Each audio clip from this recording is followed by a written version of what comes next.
let's start with our breathing, right? Let's center in. Let's find the center of yourself in the center of yourself. This is the part of you that is so precious and so it's impermeable. It cannot be affected by age or disease or circumstance. It's the part of you that is pure and inviolate. So tap into that part, and maybe you want to describe it as a diamond, or as your heart, or as your blood flowing, whatever image it takes for you. Focus into that center of you in the center of you. And you ready? I'm gonna inhale, 2, 3, 4, hold, 2, 3, 4, 5, 6, 7. Exhale, 2, 3, 4, 5, 6, 7, 8. Inhale, 2, 3, 4. Hold, 2, 3, 4, 5, 6, 7. Exhale, 2, 3, 4, 5, 6, 7, 8. Last time. Inhale, 2, 3, 4. Hold, 2, 3, 4, 5, 6, 7. Exhale, 2, 3, 4, 5, 6, 7, 8. Oh, delightful. Yes. Yes. Yes to breathing. Yes to finding the peace within. Yes to taking 1 second for your own self, right? So, hey, Gail, how are you? I wanted to talk today about these hard conversations that we sometimes have, because I've had like 6 of them this week. And I thought maybe this is happening for you too. So, you can type in if you have a particular circumstance that's kind of bubbling up for you right now, or a situation that you don't really know how to handle, or how do I say this, or how do I offer this, or how do I do this? Like, I don't want to be pushy. I don't want to be rude. I don't want to be inconsistent with myself. I don't want to be weird. The first one that bubbled up was I was in a group call of a group that I'm just a participant in. I'm not leading it. And as it happened, the first bunch of people who logged into this session were women. And the dude leading the session, and then finally some guy joined in, and there's maybe 6 of us. It's not a big group. And then the dude leading the session says something like, "Oh, Michael, Stephen, whatever. I'm so glad you're here to join us. Save me from all this estrogen."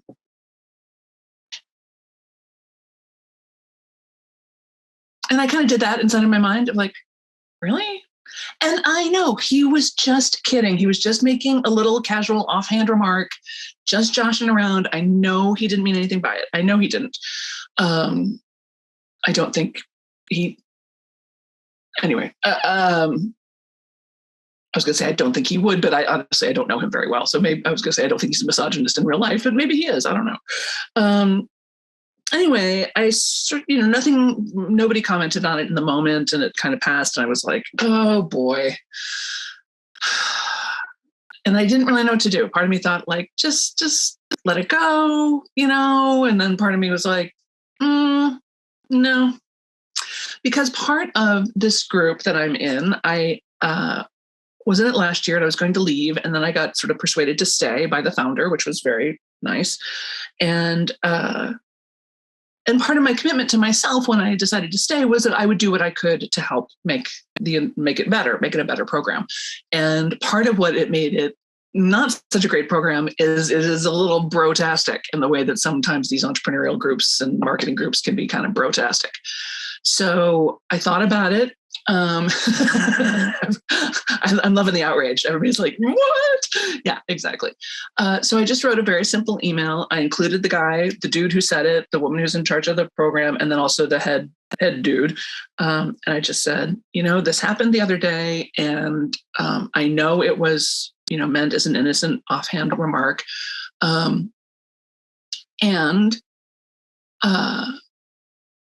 Oh, Julie said, I missed that part. Yeah, somebody just said, oh, thank goodness you're here to save me from all this estrogen, to a room full of women with one man in it. And And I said, but we would never say, thank goodness you're here to save me from all these Black people. Or thank goodness you're here to save me from all these disabled people. Or thank goodness you're here to save me from, and I mean, like, you just wouldn't say it, right? So why is it? So it's not okay to say about women either. And I went on to say, by the way, I am all in favor of offensive humor, like really. And I spent most of my adulthood in the world of improv comedy. I can out-swear, out-dick joke, and out-gross out pretty much anybody, pretty much any time without batting an eye. Like, but if we are going to offend people, let's make sure we're doing it deliberately, right? And not just out of thoughtlessness. And that was it. And I heard back from one of them saying, thank you so much for raising this issue. I noticed it too. This is from the woman involved who was sort of in charge of that particular group. She's like, yeah, I noticed it too. She goes, and I was going to make a joke about how if you really knew women our age, but excess estrogen is not the problem. It's like, good point. And that's all I wanted was just awareness. Like this, there's no action that needs to be taken. I don't need an apology. Nothing needs to happen. I just wanted to say, by the way, not so cool. And yeah, the misogyny is so embedded and unquestioned in our culture. It only changes when we question it. Exactly. Vicky says, that's why we love you. Thank you, Vicky. I'm so glad you're here. Hi, hon. I also got an email from some people I've been working with pretty extensively that seemed to, the first email I got was really unclear. When I called to say, like, I'm not really sure what you're saying in this email, I thought, like, let's just talk on the phone, like, people. And I have to say the information I got on the phone was also not that clear. And it sort of seemed like I was getting a big pay cut is really what it seemed like they were saying. And I was like, shit. And it sort of threw a bunch of things into question of like, do I even want to be involved with this anymore? Is this really what they're saying? Are they trying to sort of make me quit? Like sometimes they'll do that, just like, let's make her miserable until she leaves. But they didn't seem like those kinds of people. It didn't seem like they would do that to me.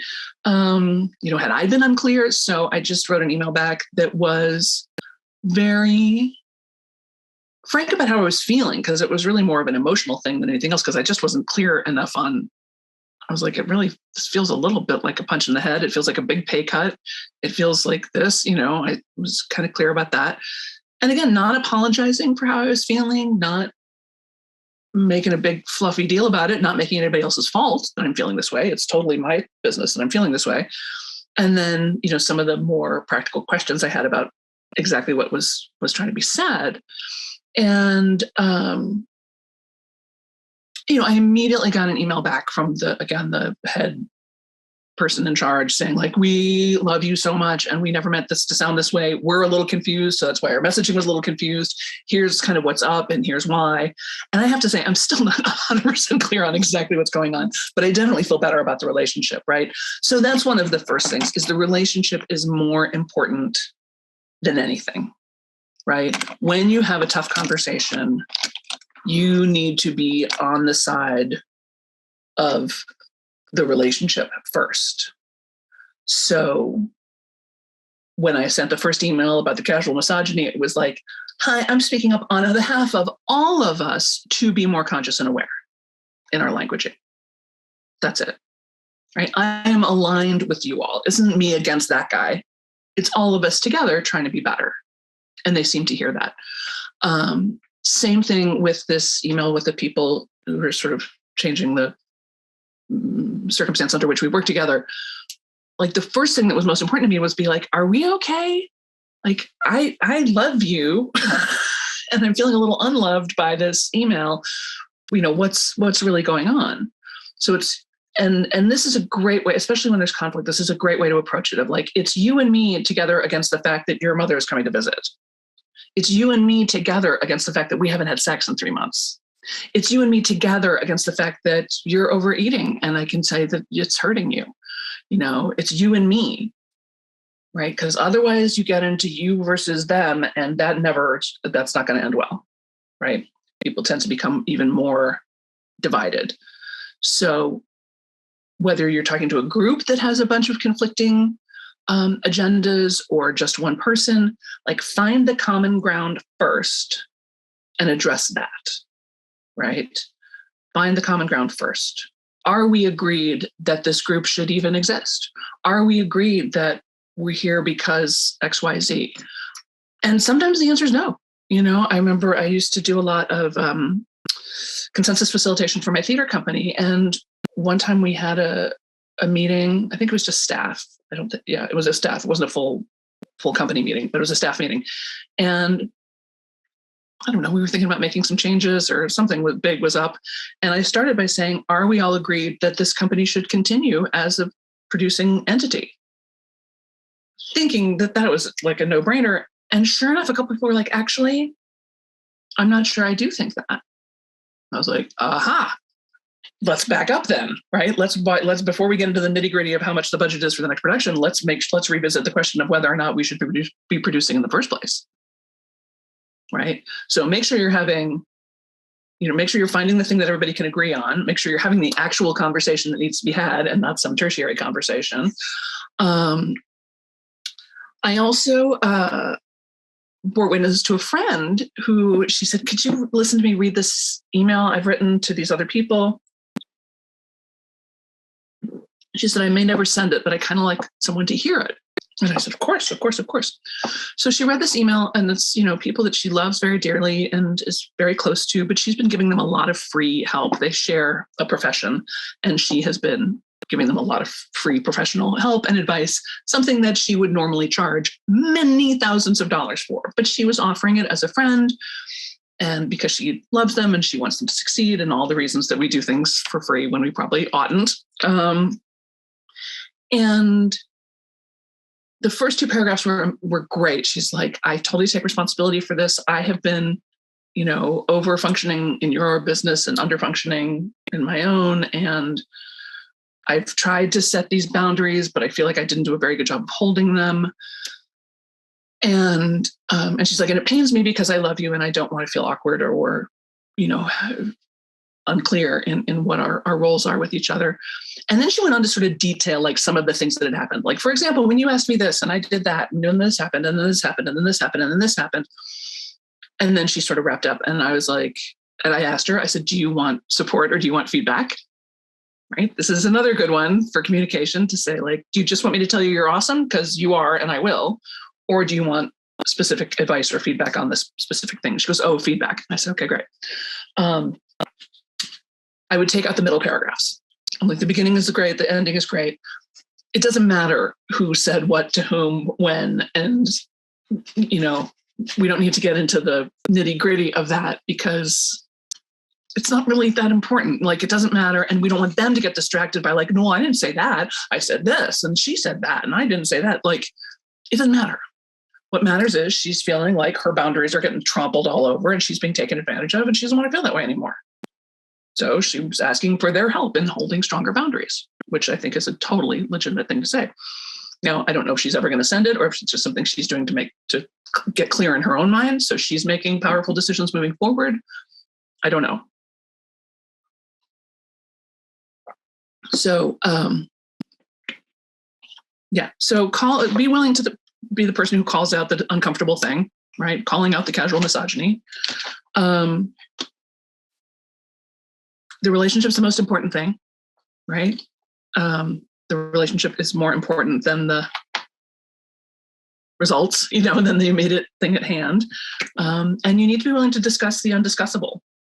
You need to be willing to say, hey, it's always been like this, or I've always done that, or, here are the numbers. And it may help to say, this has been previously undiscussable, but I want to bring it up right now. Some of you have heard my favorite way to, when I need to say something to Luke that I don't want, a conversation I don't want to have, is I'll go into the other room and say, hi, honey, is now an okay time for us to have a conversation that I really wish we didn't have to have? And it's great. It works every time because then he goes, oh, actually, give me 5 minutes, or can we talk later tonight? Or of course, sit down. What's going on? But it frames it up and gets his mind in gear. Because sometimes we do this, right? We do this sort of flyby, like sneak attack, like I'm going to tell you how I feel. And the other person's like, what the hell? So making sure you set up the parameters of the conversation, have their permission to engage in the conversation.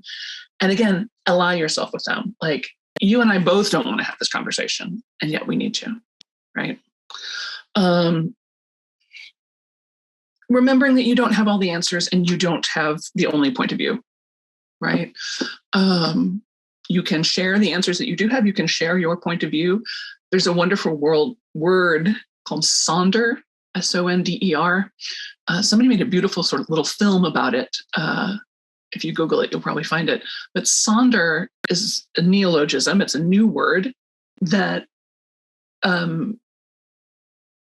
describes the feeling of the moment of understanding that you are just a background player in everybody else's life. You're the lead player in your own life, and they're the background players to you, but you are a background player to everybody else. They're starring in their own movie. You are a recurring character at best, right? So understand they're having a whole movie that you are not a part of, that you don't understand. So be gentle with that, right? Remind yourself of that. Julie says, "Ooh, I like that. This has previously been undiscussable." Yes, exactly. This also came up. I'm telling you, it's been a week of weird, hard conversations. This also came up in my family. My sister was visiting from out of state. I have two sisters. One of them was born when I was 18. And so there's a big gap between the first two and the last one.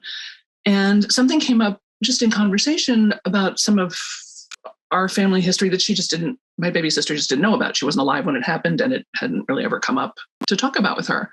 And it had kind of been undiscussable. So we discussed it. And it wasn't particularly fun or comfortable, but it also wasn't very long. And it gave her some important insights into why the reason her two older sisters are the way we are is because of, some of this family stuff that happened long before she was even a glimmer in anybody's eye. And we weren't holding out on her. We weren't not telling her on purpose. It just doesn't come up that much because it's pretty much undiscussable. And I was really proud of us that we were able to go like, oh, sorry, yeah, you missed that chapter. Let's bring you up to speed in as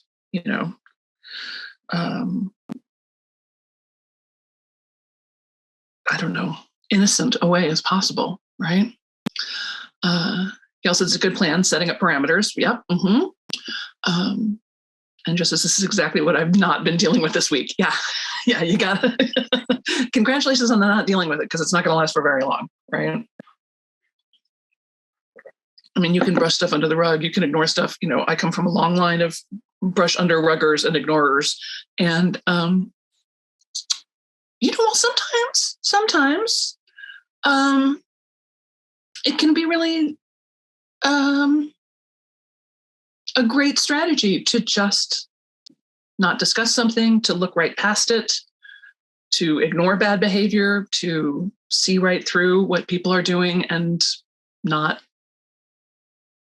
point fingers or make a fuss, but just keep it, not blurting out every thought and feeling you have can be, I learned from my WASP people, my WASP ancestors, that sometimes that's really valuable. But other times, eventually you get to the point where you're going to have to say something, right?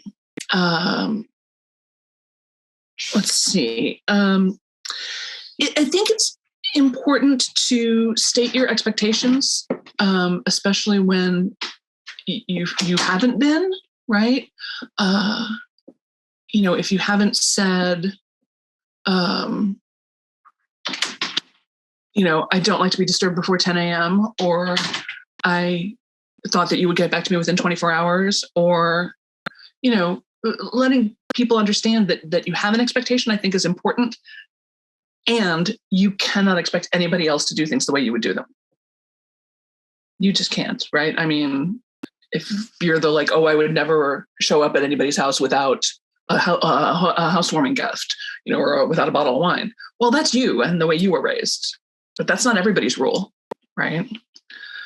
So, when we see people speed through stop signs, you think, I would never do that. Well, yes, you would never do that, but they apparently don't have that rule. Or something terrible is happening to them. That's what I always say to myself when I see somebody driving like a maniac. I'm like, they must have just gotten some terrible news. Let's see. Julie says, would I say those words again? I have one of these conversations coming. Is now a good time to have a conversation I really wish we didn't have to have? Is that it? Yep, that's it. Or some version of it. Is this a good time to have a conversation in which I'm probably going to cry? Is this a good time to have a conversation in which I'm not really sure how this is going to go? However you want to frame it up, do that. Gail says, geez, I have to be in the right place just to call and have a conversation with the insurance company or some other impersonal person.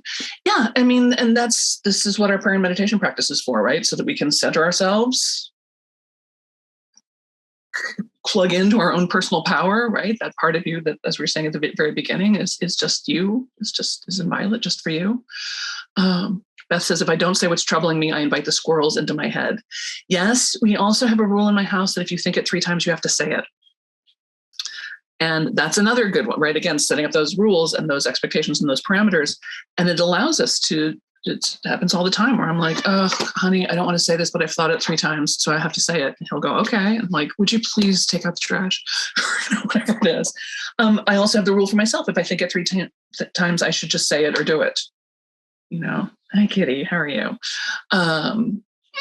So, that a rule like that, agreement like that might work for you, particularly with the people who you really care about and want to keep things really clean with. The last thing I was thinking about, and you can tell me if you've got some particular situations that you would like help scripting, because we need scripts. I mean, this is the other thing. We script, politeness gets such a bad rap, like it's all uptight or something. But politeness is meant to navigate difficult situations. Manners are meant to navigate difficult situations.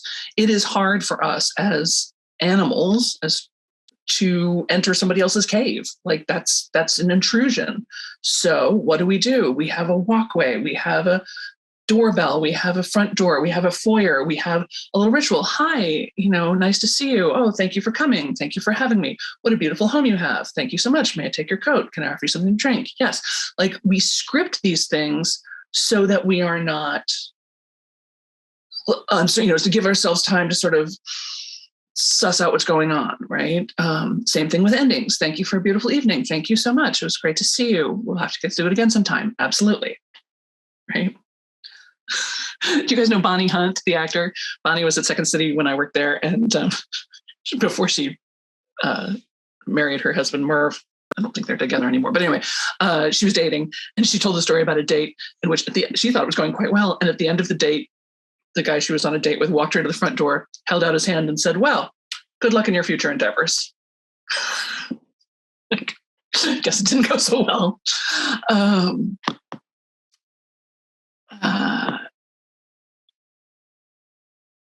So aside from that, so the other thing that's come up is people having tough situations. There's a young woman in my church family who died in a car wreck, leaving behind a baby girl. The whole family is devastated. The whole church family is devastated. And so what do you say? She was so young and so vibrant, and now she's gone. Like, it's just crazy. I have a friend who's going through a really hard time, and we always have that feeling like, I don't know what to, like, I want to say something, I want to reach out, but I don't know what to say. And what I have found is as little as possible. Like, just be brief, be sweet, be sincere. And just remember, it's not about you, right? Oh, I was so upset when I heard. No, nobody cares. It's not about you.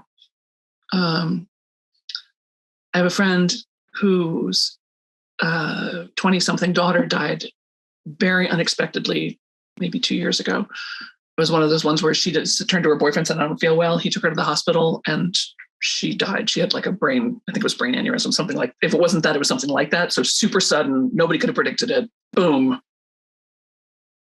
She died.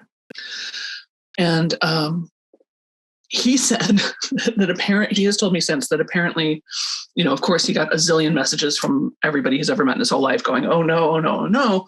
And he said but he said he's the ones he quotes all the time. And his favorite one came from me, apparently. And I don't remember doing this, but I believe that I did. Apparently I sent him a Facebook message or texted him.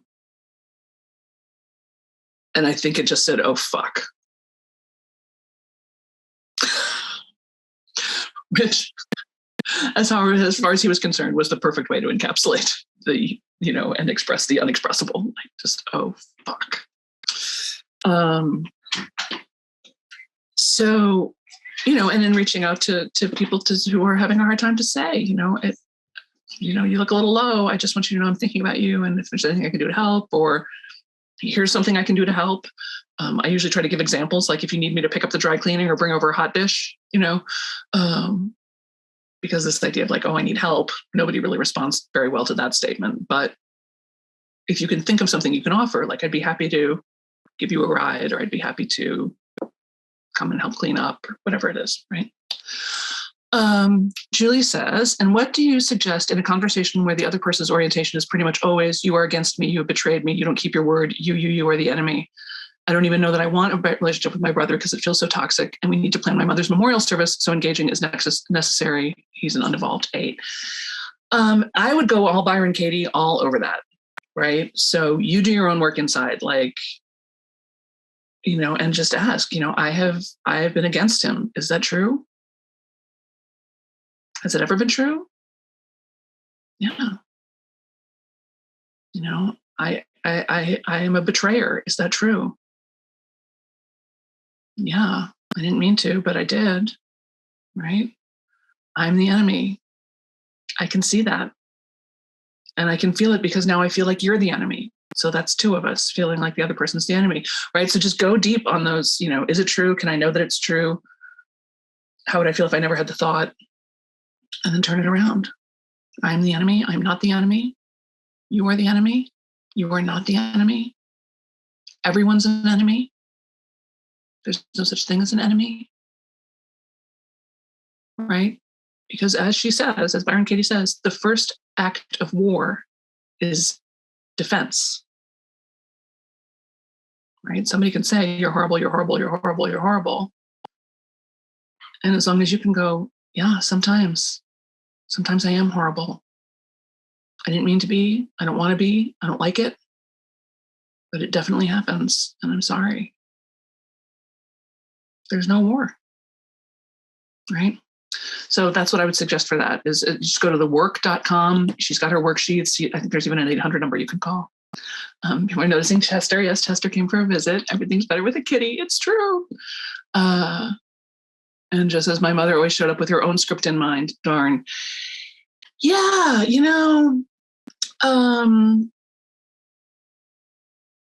when I was working at the Second City, my first job there was working in the box office. I ended up having like almost every job in the place, but my first job was in the box office. And it was the 80s, comedy boom. Second City was very popular. We often sold out. And if people didn't claim their tickets by half hour, we resold them. So I was often dealing with very upset people. And what I learned to do when dealing with very upset people was to say, I understand you're disappointed, that you didn't get tickets to this 8 o'clock show. What can I do for you now? What can I do for you now? And sometimes they would say, nothing. I'm just furious. Blah, blah, blah, blah, blah. And you're like, okay, nothing. Cool. Then I'll just sit here and receive your script about how upset you are, because that's my job now, apparently. And, I will reiterate to you the things I can do. I can get you tickets for the 11 o'clock show. I can reserve you a good table for next week. I can, here are the things that are in the power to do. But to ask that question, what can I do for you now? Right? You can tell when you're getting somebody's rehearsed script, right? And you guys know, right? If you find yourself having imaginary conversations with people in your head or writing them imaginary letters, that's a really strong signal from your inner self that you have some work to do. And it probably has nothing to do with them. It's probably all about you. And I would start journaling. I would do some 90-second process. I would do some Byron Katie, whatever tools it is you like to work with. But I would get untangling that immediately, because that rehearsal process, that I'm having an imaginary conversation inside my head with you, we're having an argument in which I always think of the exact right thing to say at the exact right time. That's not helpful. It's a signal. It's like jealousy. It's a signal. It's an important signal that something's wrong. So yeah, sometimes you're just dealing with other people's scripts, and in which case it's just your job to listen with as much benevolent eye contact as you can manage. and just keep asking, is there anything more? Is there anything else I need to know? Is there anything else you feel like I'm not getting? I hear you saying this. Is that right? Right? Use those rules of nonviolent communication, you guys. This is why we learned them. Veronica says, in terms of dealing with people who are distressed, or email them a whole chapter of Rilke's letters, which is a power move. Because I sent her some of Rilke's writing the other day, a couple weeks ago. Isabel says, love that. Leah says, yes, I'm having a hard time with a manager. She thinks that I'm hard to deal with and that I'm on eggshells constantly. I feel like I'm so careful with her to no benefit. It's so draining, right? Isn't that funny that like we take on that assignment? Somebody says you're hard to deal with and all of a sudden you feel like you're hard to deal with. And suddenly you are hard to deal with, right? So you're sort of making that thing come true. So again, I would have the conversation and say like, hi, is this an okay time to have a conversation that I wish we didn't have to have? I understand you feel like I'm hard to deal with and I'm starting to feel like I'm hard to deal with. That's not a comment I often get from other people. Can you tell me more about what I can do to make this situation better? And just get some more clarity, because it may be like you don't knock loud enough, or your handwriting's hard to read, or I don't know, who knows, right? But you're trying to psychically intuit what it is that's upsetting this person and then tying yourself into knots. That's not helping either, right?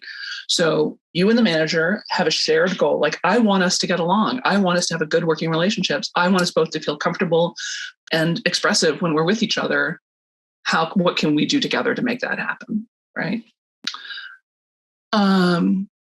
Julie says, so sometimes in response, and so I just agree that he's right and I'm a worthless bitch. I'm in tears even thinking about it.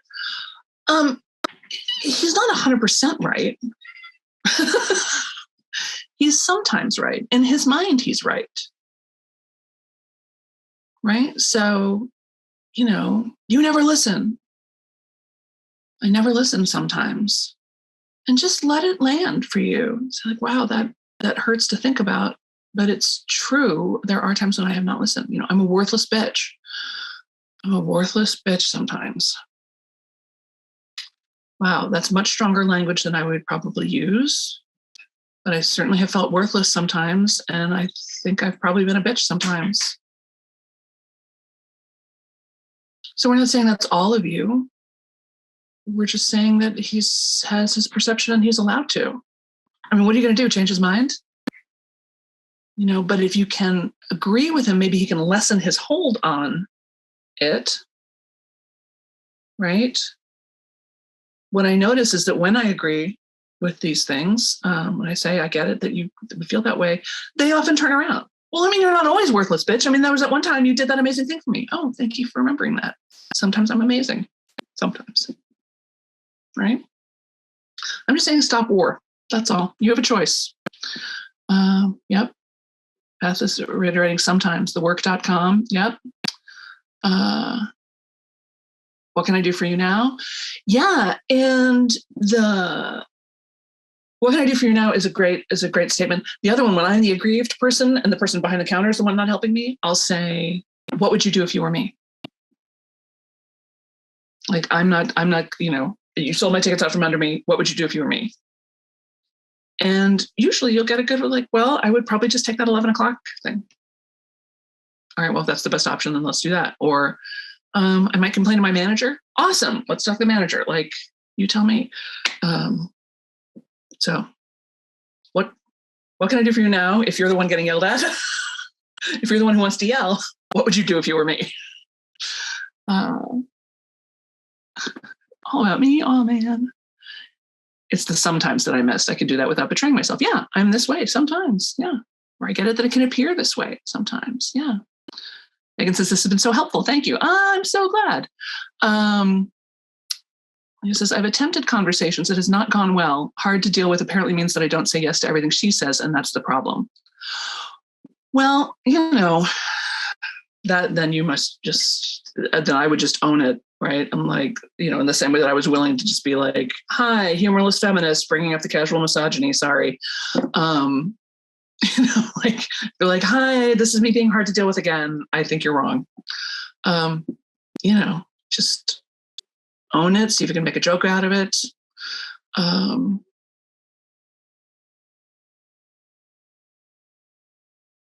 Yeah. Yeah. And again, if people have a long list of complaints, again, they've probably been rehearsing them for a long time. So, what can I do for you now? Or, what can I do to help resolve this? Um, but again, if you go in with clarity that like, my intention is for you and I to have a good open channel of communication and create a beautiful memorial for our mother. And you stay focused on that. So rehashing who had, what is it from Crimes of the Heart? How many, bells on their petticoats? Like, it just doesn't make a difference. So you got to be willing to let go of the script too, right? You've got to be willing to get rid of the script too. So we're a little over time, but I'm glad you're finding this useful. Rosalind says these scripts are great. I'm just so aware lately more and more about how much we need scripts, how much we need someone to say. I was watching a clip the other day of someone that was on a talk show, and she was like, the question was like, how do you say in professional terms? So like, your boss comes to you and says, we need this by, you need to stay late and do this. What's the professional way to say, sorry, I'm leaving? And she said, thank you so much for letting me know about this urgency. My workday ends at 5, but I'll be sure to get to this right first thing in the morning.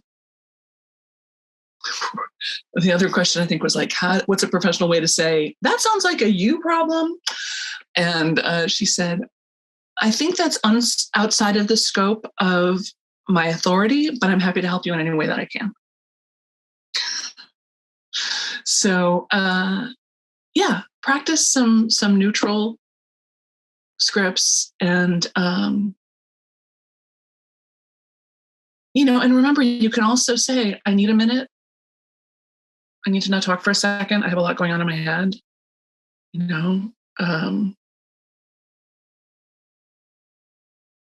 You're allowed to, you get to stay in control of you. You get to stay in control. Other people don't get to pull you off your center. You stay with you. Because you're great. It's them, really. It's all them. Let's do one more breath to close out this time together. I'm so glad you were here. I can't wait for next week. Julie says, I'm going to watch this again and write it all down. Excellent. If you have a transcriber system like Descript or one of those other apps, you could probably just play it and have the thing transcribe it for you, and then you would have the transcript. Laurie says, I'll be watching later too. Oh, good. Well, I'm very excited. I'm glad this was useful.